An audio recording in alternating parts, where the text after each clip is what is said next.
Bismillahirrahmanirrahim. Assalamualaikum warahmatullahi wabarakatuh. Balik lagi nih teman-teman sama podcast PPI Bursa Bincang Hangat Bersahabat. Bersama saya ketemu lagi Arinda Talita Nakyazipa, jurusan Kimia di Uluda University. Dan sekarang di podcast kali ini kedatangan tamu yang gak kalah spesialnya nih teman-teman. Bisa perkenalan diri dulu kali ya Bang, biar semuanya yang nonton juga tahu nih ya moderator kita kali ini. Gimana tadi sahabat apa? Bincang Hangat Bersahabat. Bincang Hangat Bersahabat. Halo semuanya, saya Rilan, saya di Bursa Uluda University, saya mengambil jurusan Ekonomi Syariah.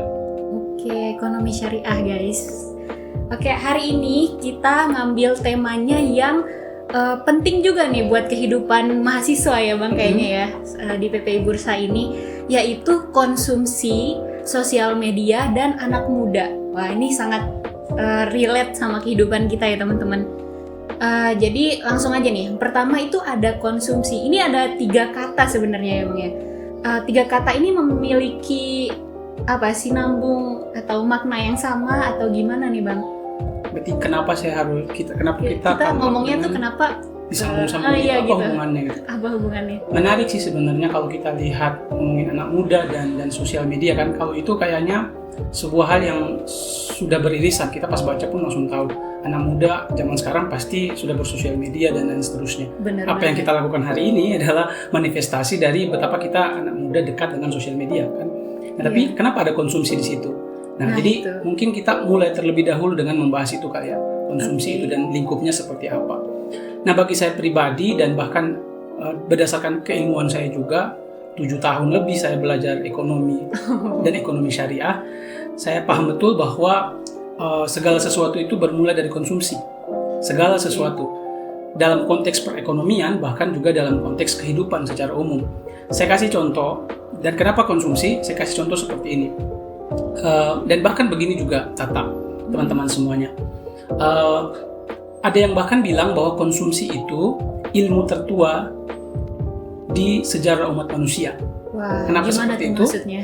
Kenapa seperti itu? Karena misalnya kalau kita berpatokan kepada dalil agama yang bilang, manusia pertama Nabi Adam kan? Iya. Ketika manusia itu pertama kali diciptakan, dia diciptakan pula dengan segala kebutuhannya.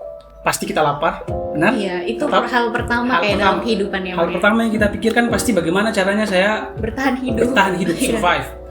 Once kita membutuhkan sesuatu dan berupaya memenuhi kebutuhan itu, maka kita sudah berupaya untuk melakukan aktivitas konsumsi sebenarnya. Makanya konsumsi itu kayak dasar dari atau titik awal dari kehidupan. Bukan cuma dalam perekonomian, tentu saja dalam perekonomian juga.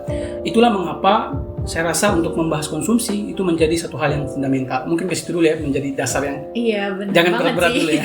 Oke. Ini ringan tapi sebenarnya tuh sangat-sangat penting ya dalam kehidupan manusia.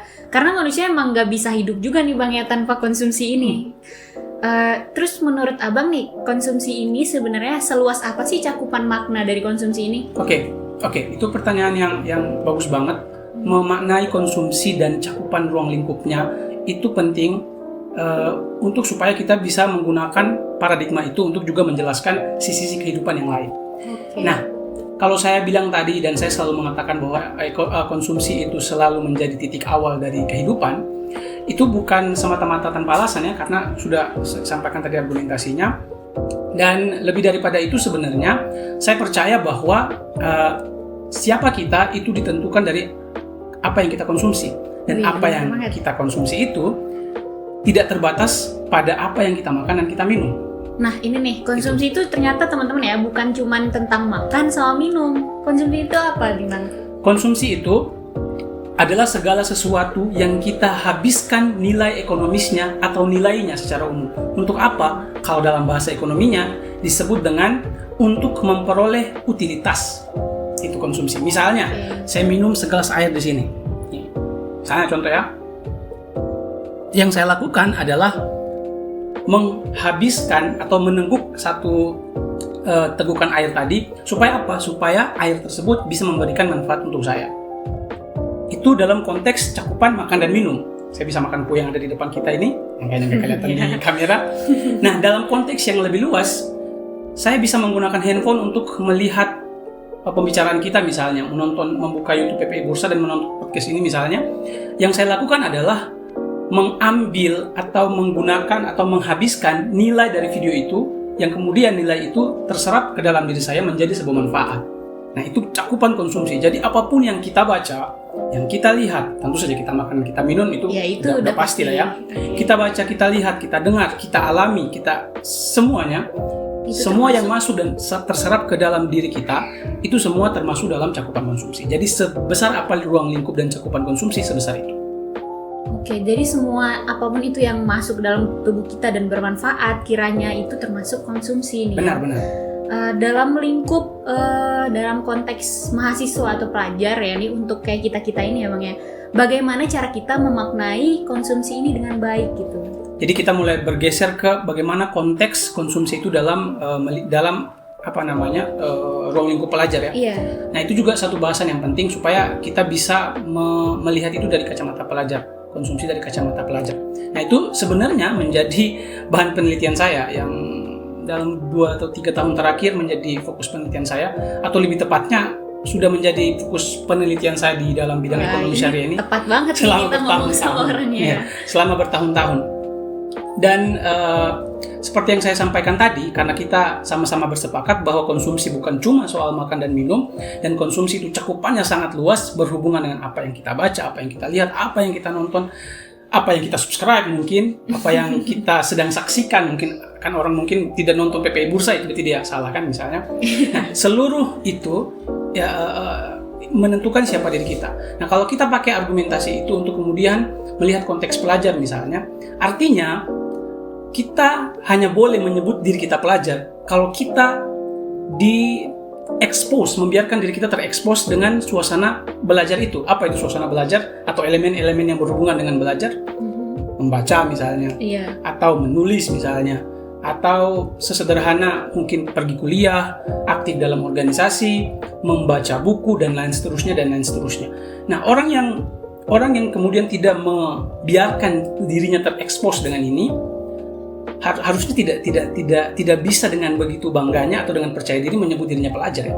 Iya, kan iya orang sih, ya. Kalau dia nggak belajar, dia ngapain nanti menyebut nama? Berarti bukan pelajar dong. Bukan pelajar dong berarti. Karena tidak mengonsumsi belajar ini. Gitu. Karena dia tidak membiarkan dirinya terpapar atau aktivitas konsumsinya itu dia nggak belajar. Iya. Betul. Kita nggak bisa sebut seseorang yang tidak melakukan satu aktivitas, ya dia bukan bagian dari aktivitas itu gitu. Jadi seperti itu, ruang lingkupnya seperti itu. Nah, kalau kita mau bikin lebih spesifik lagi, dalam konteks makan dan minum dulu mungkin ya, salah satu yang juga menjadi kajian saya di dalam perilaku konsumsi, saya melihat zaman sekarang kita itu cenderung sangat terpengaruh sekali dengan apa yang kita lihat di sosial media terutama. Kita mulai tipis-tipis menyeberang ke topik sosial media. Sebagaimana yang kita sampaikan di awal tadi, bahwa sosial media dan anak muda itu seperti dekat banget, tidak bisa dilepas pisahkan. Makanya ketika kita berbicara anak muda dan konsumsinya, maka kita harus memasukkan variabel sosial media juga. Nah, saya melihat cara kita menjalani kehidupan, cara kita memilih mau beli apapun, itu tuh sudah sangat dipengaruhi sekali oleh yang namanya sosial media. Kita kan kenal, kita kan tahu sendiri Tata ya, kayak ada istilah standar TikTok ya. Iya. Hidup berdasarkan standar TikTok. Kalau sekarang ini apa outfitmu hari ini? Seluruh influence ini kan yang tercermin dalam hidup kita hari ini adalah representasi atau refleksi dari sosial media, kan begitu? Iya, betul. Sampai sekarang nih ya Bang, kalau misalnya aku nih sebagai anak muda dan pelajar, apalagi yang baru di sini, kayak mau keluar rumah aja tuh ya, takut dulu gitu. Apakah outfit aku hari ini tuh udah sesuai standar belum? Apakah orang tuh akan memberi kritik atau apa nanti gitu? Setakut itu karena konsumsi pemuda masa kini kali ya. Bagaimana sih apakah sebesar itu gitu Bang pengaruh sosial media terhadap kehidupan kita gitu? Oh wow, ini sebuah pertanyaan yang sebenarnya tentu kita butuh penelitian lebih dalam ya, bagaimana si sosial media itu mempengaruhi konsumsi atau mungkin secara umum lifestyle kita, gaya hidup kita dan lain seterusnya. Dan saya percaya udah banyak sebenarnya literatur dan penelitian membicarakan ini. Tapi untuk memotret aja, karena ini kita ringan aja. Saya mau potret begini. Misalnya orang-orang zaman sekarang itu seperti yang Tata tadi sampaikan, bahkan ketika dia keluar sekalipun dia akan mulai berpikir apakah ini sudah sesuai atau belum. Iya. Dan kita, ini yang salah sebenarnya, kita menjadikan sosial media sebagai satu-satunya standar dan referensi hidup kita. Itu yang sangat berbahaya. Iya nggak? Bener banget. Bener nggak? Iya. Orang sekarang itu semuanya seperti itu. Karena hanya dengan beberapa sentuhan jari kita udah bisa eksplor sana, eksplor sini, yang banyak sekali informasinya, yang kemudian itu kita refleksikan dan kita bandingkan dengan hidup kita. Dan itu salahnya adalah kita jadikan si sosial media itu menjadi satu-satunya bahan komparasi untuk diri kita, yang itu berbahaya sekali. Padahal kan orang terlahir beda-beda, background orangnya beda-beda, dia tinggal di tempat yang berbeda, iklim yang berbeda, sosialnya berbeda, pendapatannya berbeda. Bagaimana mungkin kita dengan seluruh perbedaan itu, kita kemudian melihat apa yang kita saksikan, yang muncul di sosial media, dan merefleksikan itu ke tubuh kita, ke diri kita. Itu kan sebuah cara berpikir yang harusnya keliru ya. Jadi ketika ditanya seberapa besar impact-nya si sosial media itu mempengaruhi kehidupan kita atau spesifiknya adalah konsumsi, yaitu sesederhana bahwa kita hari ini menggunakan sosial media atau menempatkan sosial media lebih tepatnya menjadi satu-satunya referensi untuk menjalani kehidupan, berkonsumsi. Wah, ini lagi rame apa ya trennya ya? Ya udahlah, saya mau ikut tren ini juga. Wah, ini lagi orang-orang kayaknya pada upload story ini deh. At yours gitu. Orang-orang kok kayaknya pada bikin reels tema ini nih. Ya udah, musiknya saya pakai juga gitu. Semua orang sekarang hanya gara-gara mau jadi keren dan ikut tren itu dianggap menjadi satu-satunya jalan. Ya kita menjadi terperangkap di dalam sebuah kondisi sosial, kondisi kehidupan yang menurut saya sangat berbahaya. Wah gitu ya teman-teman, jadi kita tuh harus benar-benar hati-hati banget nih dalam memilih konsumsi di dalam hidup kita ini dari segala aspek ya teman-teman. Terus abis itu nih di hari-hari gini ya Bang ya, sebagai anak muda kayak kita ini gimana caranya menghadapi tantangan soal isu-isu konsumsi? Bagaimana caranya sebagai anak muda hari-hari ini untuk berdamai atau berdealing dengan isu-isu konsumsi ini? Nah sebenarnya kita petakan dulu berarti isu konsumsinya apa aja kan? Yeah. Satu tadi sosial media, kan kita benar-benar sangat lengket dengan sosial media dan kadang-kadang kita menjadikan sosial media, bukan kadang-kadang, sebagian besar dari kita anak-anak muda ini menjadikan sosial media sebagai satu-satunya referensi. Jadi seakan-akan standar sosial, standar kehidupan, standar berprestasi itu semua kita pakai referensinya satu-satunya sosial media gitu. Nah, jadi itu tantangan pertama. Artinya kalau saya pribadi adalah mungkin kita mencoba untuk melihat referensi-referensi yang lain, misalnya dengan membaca buku. Kan di situ juga kan beda, cara kita melihat kehidupan berbeda, tidak hanya semata referensinya dari sosial media. Seperti itu. Tantangan apa lagi misalnya yang berhubungan dengan konsumsi. Jadi satu tadi ya, konsumsi tantangan kita sebagai anak muda adalah yaitu berjibaku dengan sosial media yang sangat tidak sehat itu. Yang kedua adalah saya melihat juga kecenderungan kita untuk karena dalam konteks anak muda kita itu tidak cukup dewasa untuk menentukan atau memilih apa yang baik untuk kita. Saya kasih contoh. Kita itu kalau mau tiap hari ini maunya makan mie aja terus, atau maunya apa? Sih. Tata makanan kesukaannya apa? Misalnya kalau di sini misalnya. Kalau di sini ya paling mie juga ya. Mie. Atau doner gitu paling gampang, comfort, doner dan lain seterusnya. Kita mau junk food aja nih tiap hari. Kalau bisa kayak gitu aja tiap hari. Dan gara-gara kita bebas sebagai anak muda yang juga punya kebebasan itu, jadi kita nggak ada remnya, dan itu sangat berbahaya. Itu tantangan kedua. Dengan suasana hati kita yang moody ini kan sebagai anak muda, tuh naik hormonnya. Jadi dia bagaimana caranya si dopaminnya itu bisa muncul aja tuh di belakang kepalanya tuh biar bisa kasih efek kebahagiaan. Kalau kita selalu follow itu, ya berarti ya sangat berbahaya. Jadi satu sosial media, dan yang kedua karena kita masih muda dan hormon kita naik turun, kita tidak cukup mampu untuk mengambil kebijakan atau satu keputusan yang baik buat kita. Kita nggak tahu yang baik buat kita itu buat apa, yang kayak gimana gitu. Beda kalau kita misalnya tinggal sama orang tua kan pasti kita dilarang. Iya pasti ada yang dilarang, ngasih batasannya gitu. Yang kasih batasan. Ketika kita muda sendirian dan punya kebebasan itu, ya udah saya mau I want to eat whatever I want gitu kan. Dan itu kadang-kadang sangat berbahaya. Mungkin dua itu yang paling mendasar ya. Nah, bagaimana caranya kita tackling ini kan? Itu pertanyaan dasarnya. Satu tadi yang sosial media adalah coba cari referensi yang lain, ngobrol misalnya. ngobrol sama orang yang punya concern terhadap kesehatan. Ya, kayaknya lingkungan kita juga lingkup pertemanan juga kayaknya ngaruh banget ya. Benar. Salah satu yang berpengaruh terhadap konsumsi dalam teori konsumsi itu sendiri adalah sosial. Pasti berbeda orang yang pergaulannya itu jiwa-jiwa sosialita, ibu-ibu pamer harta, ibu-ibu yang ngumpulnya katanya arisan tapi sebenarnya 90% ngomongin orang lain. Aduh, gimana nih? Ya, kalau kita hidup dalam kondisi seperti itu, kecenderungan kita untuk konsumsi juga pasti akan berbeda kan. Misalnya, nggak mungkin saya akan oleh-olehnya yang saya bawa untuk teman-teman di tongkrongan saya mungkin saja udah mulai berbeda. Mungkin saya udah agak gengsi kalau makan di pinggir jalan dan seterusnya dan seterusnya. Seperti itu juga. Jadi apakah sosial berpengaruh untuk membentuk konsumsi kita dan apakah itu merupakan salah satu tantangan? Saya rasa iya banget gitu. Nah, dalam konteks misalnya yang lebih kekinian gitu ya. Kita buka juga definisi konsumsi yang seperti yang kita sepakati di awal, bukan soal makan dan minum. Misalnya soal main game misalnya. Kan seperti yang saya bilang, anak muda itu ketika dia dikasih kebebasan dengan setidak siap itu mentalnya, dia mau pakai kebebasan itu untuk memenuhi hasrat dia, memenuhi dopaminnya itu gitu.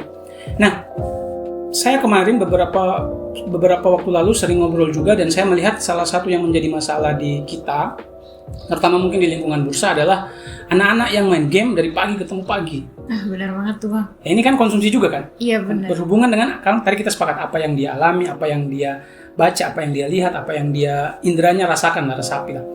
Jadi betapa berbahayanya kalau kita memposisikan diri kita di dalam lingkungan yang setoksik itu. Bahaya banget kan. Dan berdasarkan apa yang sudah kita yang saya nanya-nanya juga, teman-teman yang terjerumus ke dalam kecanduan game ini sebagian besar memang gara-gara temennya juga. Itu lingkup pertemanan. Pertemanan. Kan kalau kamu berteman dengan penjual minyak wangi, kamu akan ikutan wangi kayak gitu. Itu pun sebaliknya. Ya menurut aku juga game itu ya Bang setara banget sama sosial media kayaknya, pengaruhnya ke kehidupan orang gitu. Apalagi pelajar kayak kita ini, itu sangat menyita waktu dan kesehatan kita juga. Terus abang kan ekonomi syariah ya Bang ya. Ini sedikit mungkin bisa dijabarin ya, gimana sih pandangan dari Islam gitu ya tentang konsumsi ini? Konsumsi dalam ekonomi syariah itu juga menjadi salah satu concern. Yang paling common dan yang paling kita tahu banget adalah kalau dalam Islam kita harus mastiin yang kita konsumsi itu halal. Itu kan yang paling common. Tapi tentu yang belajar lebih jauh dan yang mendengarkan lebih jauh pasti tahu bahwa konsumsi dalam perspektif Islam bukan hanya soal mencari dan makan yang halal. Ada thayyib, kalau dalam Quran surah Al-Baqarah apa ayatnya? Bismillahirrahmanirrahim. Ya ayyuhalladzina amanu kulu mimma fil ardi halalan thayyiba. Itu jadi bukan cuma halal nih, ada lagi thayyib. Ada thayyib juga. Nah, dalam kajian saya, thayyib itu dia harus terlebih dahulu harus sehat. Keseimbangan nutrisinya itu harus seimbang. Yang kedua baru kita mikirin rasanya. Berapa banyak dari kita yang mendahulukan rasanya dulu baru kemudian sehatnya. Makanya Indomie itu menjadi nyebut merek kita ya, tapi yang mie itu menjadi cuma Indomie ya guys ya. Cuma Indomie. Mie itu menjadi atau junk food pada umumnya menjadi buruan anak-anak muda gitu. Karena kita mendahulukan rasa daripada kemudian keseimbangan nutrisi. Jadi satu tadi halal yang seperti kita sudah pahami halal itu seperti apa, dan halal ini konteksnya luas juga ya. Yang paling mendasar adalah halal dari sisi makanannya itu harus halal secara zatnya. Misalnya kalau babi ya pasti haram gitu. Darah, bangkai, apalagi hewan yang bertaring pasti haram gitu. Ayam halal nggak? Misalnya halal. Tapi kalau ayamnya dicolong, hasil colongan ya haram juga. Beda lagi. Ayamnya itu tidak dipotong dengan baca bismillah, jadi haram juga, tidak bisa. Jadi juga ya? Iya, jadi seperti itu. Jadi di dalam konteks halal food itu ada banyak di situ. Ada secara zatnya dia halal, tapi juga harus lihat prosesnya, packingannya gimana, cara memperoleh sampai dia menjadi makanan siap saji seperti apa. Seluruh proses itu juga harus dipastikan halal gitu. Nah, jadi seperti itu ya. Jadi itu konteks halal lah yang sepertinya sudah lebih umum kita pahami. Dan thayyib itu juga penting. Nah, kalau kita bawa misalnya cara berpikir ini dalam kondisi yang lain ya, dalam kondisi bukan cuma makan dan minum, ya berarti kita dalam bersosial media juga harus gitu dong. Iya sih. Melihat yang halal-halal aja. Ini, istri orang ini kayaknya cantik juga ya. Aduh. Ini haram, nggak bisa kayak gitu. Atau yang thayyib, ya kita harus cari yang bermanfaat berarti. Kita harus main game kalau udah sampai pagi ketemu pagi, di mana toyibnya kan? Ini ada manfaatnya kan nih buat Ada kita manfaatnya gitu kan? ya, Bang, ya? Jangan-jangan justru kasih hal buruk, dampak buruk gitu. Jadi seperti itu. Jadi yang paling dasar adalah halal dan toyib. Itu ngomongin quality. Kualitasnya itu berhubungan dengan halal toyib, sama satu dimensi lagi sebenarnya keberkahan. Keberkahan itu kan kalau bahasa agamanya disebut ziyadatul khair ya. Iya. Bertambahnya kebaikan. Jadi dia melampaui manfaatnya. Saya kasih contoh. Misalnya ini ada bantal. Taruhlah Tata baru dari pasar beli bantal ini, bantal coklat ini. Bantal ini fungsinya buat apa? Pasti buat dipakai tidur kan? Iya. Kalau dipakai buat main volley ya. Pasti untuk tidur. Nah, ketika misalnya dalam perjalanan pulang misalnya Allah korsunnya tiba-tiba kecelakaan. Justru bantal ini ada di situ untuk mencegah supaya bagian-bagian vitalnya Tata itu tidak terbentur ke benda-benda keras dan menyelamatkan Tata. Ini dia berkah berarti kan?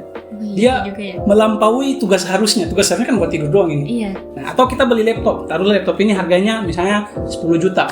Nah, dalam prosesnya make, rupanya dia ngasih keuntungan untuk kita. Misalnya dipakai untuk ikut lomba kah, atau beasiswa atau apa. Kerja kah. Dia ngasih balik ke kita itu justru melampaui 10 juta. Itu dia berkah. Proses bertambahnya kebaikannya itu. Jadi kalau ngomongin konsumsi dalam Islam, dari aspek quality dulu, satu, apa tadi? Halal, yang sudah kita tahu, dan itu rujukannya ke fikih ya. Itu sangat sederhana ya, pasti semuanya tahu ya. Benar-benar. Yang kedua tadi apa, Tata? Ada toyib.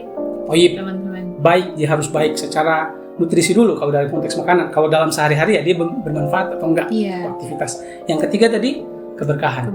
Nah itu ada baru satu aspek tuh, baru aspek quality. Aspek kuantitinya mau dibahas juga nggak nih Tatanya? Aduh. Gimana? Atau tipis-tipis saja aspek kuantiti ya? Tipis-tipis saja ya. Aspek kuantiti. Tidak boleh israf, pasti kan? Oke. Dan mubadir itu tabdir, karena orang yang mubadir temannya setan kan? Iya benar. Dia harus adil kan, kalau tidak boleh israf, tidak boleh mubadir, berarti dia harus adil, dan tidak boleh juga terlalu bakhil dalam konsumsi. Nah, hati-hati, ada juga orang yang terlampau kikir dalam melakukan aktivitas konsumsi. Bahkan untuk diri dia sendiri. Untuk dirinya sendiri. Contoh, misalnya, dan itu ada. Oh, hari ini saya mau nabung aja. Nggak apa-apa, saya nggak makan dulu untuk beberapa bulan ini. Nah, kalau sampai keputusan dia untuk tidak makan dalam beberapa bulan itu membawa dampak buruk untuk dirinya, berarti dia sudah konsumsinya udah kikir, udah bakhil justru. Iya juga ya. Nah, jadi harus adil dalam konsumsi pun, harus adil, nggak boleh terlalu berlebihan, tadi mubadir, israf gitu. Nggak boleh juga terlalu hemat banget, ini orang sampai mau meninggal kagak mau beli makanan gitu. Nah, jadi itu ya, quantity tadi nggak boleh israf dan nggak boleh tabzir, intinya terlalu banyak, harus adil ya, dan nggak boleh juga bakhil, terlalu kikir seperti itu. Itu konsumsi dalam perspektif ekonomi Islam. Masuk lagi nih, kita konsumsi dalam Islam memang ya. Kan kita sebagai mahasiswa pelajar luar negeri gitu, khususnya kita di Turki ya saat ini, ada tuh minuman, kadang kita beli minuman itu kayak biasa aja kita lihatnya, tapi di sini tuh kadang ada alkoholnya teman-teman. Gimana tuh kita cara hati-hati memilah gitu dalam Tata sendiri pernah ngalamin nggak, kalau boleh nanya? Pernah ngalamin nggak di sini kayak gitu? Wah, ini hampir kebeli, rupanya pas dikasih tahu atau pas haram baca gitu. Iya, pas baca komposisinya, waduh ada alkoholnya. Itu pernah ngalamin secara pribadi? Aku pernah ngalamin, soalnya tuh, tapi bukan aku yang beli. Itu ada di rumah, temen yang bawa minuman gitu ya. Kalengan kan, Bang. Kalau di sini minum kalengan, iya. ya kadang ada alkoholnya juga Kadang gitu. Kalau di Indo kan nggak mungkin ya, kalau dijual di warung-warung tuh nggak mungkin ada alkoholnya. Terus itu udah aku gimana ya? Kelihatannya tuh biasa aja, ternyata pas aku baca tuh ada nyempil tulisannya tuh kecil banget, ada alkoholnya 9%. Itu juga haram udah ya. Iya, benar-benar. Dan itu persis juga seperti apa yang saya alami waktu awal-awal datang di Turki. Kita mau explore dong. Wah, ada minuman apa nih Turki nih yang khas nih? Penasaran. Kita kan kita jauh dari Indonesia sana ke sini kan, salah satu yang mau kita coba adalah kuliner dong. Kita mau eksplorasi, wah ada minuman. Oh, ini kayaknya mirip seperti ini di Indo, kayaknya nggak ada loh, kayaknya kita beli. Nih baru nih gitu. Benar. Mana bahasa sini tuh beda lagi dari bahasa kita. Nah, pada saat itu sama juga, hampir saya beli dan udah saya ambil sebenarnya. Pas saya baca ke belakang komposisinya, ya ada alkoholnya, kandungan alkoholnya sekian persen, dan itu berarti udah nggak bisa untuk kita kan. Iya, itu udah haram. Tetes aja kan nggak bisa, nggak boleh. Nah, yang menjadi tantangan bagi komunitas Islam seperti kita, Muslim seperti kita, itu adalah tantangan soal hal konsumsi juga sebenarnya. Karena tidak semua negara itu tentu Muslim populasinya, satu. Yang kedua, bahkan di negara berpopulasi Muslim sekalipun, belum tentu sertifikasi halalnya itu sama dengan yang kita pahami, yang harus ada sertifikasi halalnya dan lain seterusnya. Kalau di sini kan ada kita kenal kayak Gimdes gitu. Itu yang bertanggung jawab nanti untuk bekerja sama dengan komisi fatwanya untuk masih ini halal atau tidak halal seperti itu. Jadi itu menjadi salah satu tantangan juga. Nah, jadi yang mau saya address di sini adalah ya di Turki ini kendati dia populasinya mayoritas Muslim, tapi kita juga harus berhati-hati tentang si konsumsi halal ini, makanan halal itu. Tapi di sisi lain kita juga harus menyadari dan mensyukuri kita tinggal di negara yang masih Muslim loh. Iya, kita kan termasuk masih banyak kan. Tata bisa ngebayangin nggak orang yang tinggal di Jepang yang bahkan bukan minoritas atau mungkin di Eropa mana gitu atau di Afrika atau apa yang mungkin ya untuk sholat aja itu susah. Gitu. Kita bersyukur juga kendati ya tadi masih alkohol masih dijual secara bebas, tapi kita masih bisa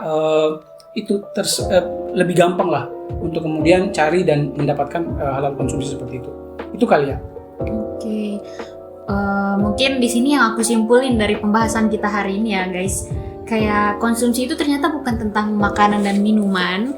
Jadi apapun itu yang kita dapatkan di dalam hidup kita, maupun dari sosial media mungkin, atau mungkin dari teman-teman kita gitu ya, yang bermanfaat untuk kita, itu bisa menjadi konsumsi dalam hidup kita. Dan itu konsumsi itu sangat mempengaruhi jalan kehidupan kita ke depannya. Sangat mempengaruhi. Oke. Kita didefinisikan oleh apa yang kita konsumsi. Benar gitu kan? Banget. Karena kita terlahir dengan konsumsi juga. Iya, kita terlahir tidak ada satu manusia pun di alam semesta ini yang ketika lahir dia langsung dia tidak butuh air susu ibunya ya, sama pasti dia mau minum sesuatu, dia menghirup udara gitu. Kita butuh itu. Kita emang diciptakan sudah dengan kondisi seperti itu, membutuhkan itu. Maka memastikan melakukan aktivitas konsumsi yang adil, baik tadi dari sisi perspektif Islam atau mungkin ada teman-teman punya referensi yang lain juga, memastikan konsumsi yang adil, yang sehat, yang kemudian membawa kebermanfaatan untuk kita, itu adalah satu hal yang menjadi niscaya. Kita nggak bisa menolak itu. Itu menjadi niscaya. Kenapa? Karena itu mendefinisikan siapa kita, mendefinisikan siapa kita hari ini dan siapa kita besok. Oke, jadi dari aku ya teman-teman, kita harus benar-benar hati-hati banget sih memilih lingkup konsumsi mana nih yang akan menentukan masa depan kita nanti, oke? Jadi main game yang pagi ketemu pagi, big no ya? Big no. Bukan konsumsi yang sehat. Itu hati-hati teman-teman. Jadi itu juga jadi lalai itu orang tuh kalau kayak gitu. Oke, sekian dulu dari podcast kali ini episode 5 nih Bang. Episode 5. Mudah-mudahan doain semoga kedepannya lebih lancar ya.